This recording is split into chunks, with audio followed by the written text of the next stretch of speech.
Native Americans are the indigenous peoples of what is now the United States, especially the lower 48 states and Alaska. The term can include many communities with distinct languages, governments, histories, and homelands. Other terms are also used, including American Indians, Alaska Natives, First Americans, Indigenous Americans, and the names of specific tribal nations. No single label captures the full diversity of these peoples. The United States Census Bureau uses the category American Indian and Alaska Native for people with origins in the original peoples of North or South America who maintain tribal affiliation or community attachment. But even official categories are imperfect. Native Hawaiians, for example, are counted separately by the census, though many broader definitions of Native American may include them. Understanding Native Americans begins with recognizing that this is not one culture, but hundreds of nations and communities. Long before the United States existed, indigenous peoples lived across the continent in complex societies adapted to very different environments. Coastal communities built economies around fishing and trade. Plains nations developed lifeways connected to bison, horses, and wide-ranging diplomacy. Southwestern peoples created farming systems in dry landscapes, while communities in the Southeast built towns, cultivated crops, and maintained extensive political networks. These societies were not frozen in time. They changed, migrated, formed alliances, fought wars, traded goods, developed law, and passed knowledge across generations. When we talk about Native Americans today, we are also talking about the descendants of peoples who had their own systems of governance, spirituality, science, land stewardship, and international relations before European empires arrived. European colonization after 1492 brought catastrophic disruption. Indigenous populations declined sharply because of warfare, forced displacement, enslavement, starvation, and diseases introduced from Europe, to which many native communities had no prior immunity. Some colonizers also used disease intentionally as a weapon, and many scholars describe major parts of colonization as genocide. This word is used not only because of death tolls, but because policies and actions often aimed to destroy native peoples as peoples, by taking land, breaking political systems, suppressing languages, and forcing cultural transformation. The impact was not a single event.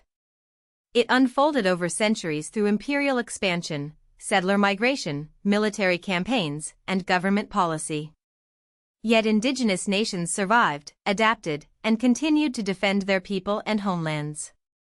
As European settlement expanded, land became the central conflict. Settler colonialism depended on acquiring indigenous territory and replacing native control with colonial and later American control. Sometimes land was taken by war. Sometimes it was taken through treaties that were unequal, misunderstood, coerced, or later violated.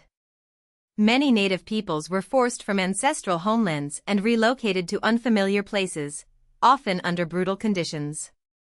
Massacres and military campaigns were used to weaken resistance. This history matters because land was not merely property in a modern real estate sense. It was tied to food systems, sacred places, burial grounds, political identity, and the survival of future generations. Loss of land reshaped economies, health, culture, and sovereignty in ways still felt today. When the United States was established, native tribes were often treated as semi-independent nations. They had their own governments and generally lived in communities separate from European American settlements. The federal government negotiated treaties with tribes on a government-to-government basis, recognizing that tribal nations had political status. These treaties could involve peace, trade, boundaries, land transfers, or promises of protection and services. But treaty-making also became a tool of expansion. The United States often gained massive territory while native nations were pressured into concessions. Many agreements were not honored by the government that signed them. Still, treaties remain important legal documents today. They are part of the foundation for tribal rights, reserved lands, and the continuing government-to-government relationship between tribes and the United States. In 1871, the Indian Appropriations Act ended the formal recognition of native nations as independent nations for the purpose of new treaty making. Instead, tribes were increasingly treated as domestic dependent nations under federal authority. This phrase reflects a complicated legal reality. Tribal nations are not foreign countries, but they are also not simply private organizations or ordinary local governments. They possess inherent sovereignty that predates the United States. That sovereignty has been limited by federal law, court decisions, and history, but it has not disappeared. Many tribes still govern their own citizens, manage lands and resources, run courts, operate schools and health programs, and maintain laws rooted in their communities. The relationship is unique. Tribes are political nations inside the borders of the United States. Reservations are often misunderstood. They are not gifts from the federal government. In many cases, they are the remaining portions of much larger indigenous homelands, reserved by tribes through treaties or other agreements after vast areas were taken. Because of tribal sovereignty, many reservations are not fully subject to state law in the same way as surrounding areas. Tribal citizens on reservations may be governed by tribal courts and federal law, depending on the situation. Jurisdiction can be complex, especially in criminal and civil cases involving native and non-native people. Reservations also vary enormously. Some are large, some small, some are economically strong, others face deep underinvestment. But they remain central spaces of governance, culture, and political identity for many native nations. For much of the 19th and 20th centuries, United States policy pushed forced assimilation. The goal was often to make native people abandon tribal identity and adopt Euro-American language, religion, family structures, farming practices, and political values. Boarding schools became one of the most damaging tools. Native children were taken from families, sometimes by force, and placed in institutions where their hair was cut, their languages were punished, and their cultures were attacked. Assimilation also included efforts to divide communally held tribal lands into individual allotments, opening so-called surplus land to non-native settlement. These policies weakened tribal land bases and caused lasting trauma. But native families and communities resisted in countless ways, preserving languages, ceremonies, kinship, and memory despite intense pressure. Citizenship is another complicated part of this history.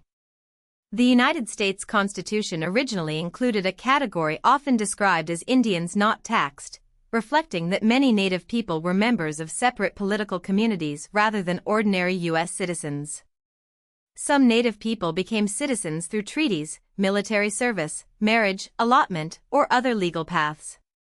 But not all were citizens by birth. The Indian Citizenship Act of 1924 granted U.S. citizenship to all Native Americans born in the United States who had not already obtained it. This extended important constitutional protections. Yet citizenship did not automatically bring equal rights in practice. Some states continued to block Native people from voting for decades through legal barriers, discrimination, or claims that reservation residents were not eligible.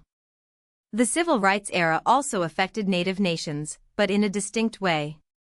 Titles 2 through 7 of the Civil Rights Act of 1968 are known as the Indian Civil Rights Act. This law applies many, but not all, protections similar to the U.S. Bill of Rights within tribal governments. The balance is delicate. On one hand, individual rights matter within any government system. On the other hand, tribal nations have their own legal traditions and sovereign authority. The law reflects the continuing tension between federal oversight and tribal self-government. At the same time, Native activists in the 1960s and 1970s demanded treaty rights, land rights, cultural protection, and an end to paternalistic federal control. Their activism helped shift national policy towards self-determination. Since the 1960s, self-determination has become a major framework for Native policy. Instead of the federal government directly controlling every aspect of Native affairs, tribes have increasingly pushed for authority to manage programs, schools, health services, housing, policing, courts, and economic development according to community priorities. This has led to important gains for many nations. Tribal colleges support Native education.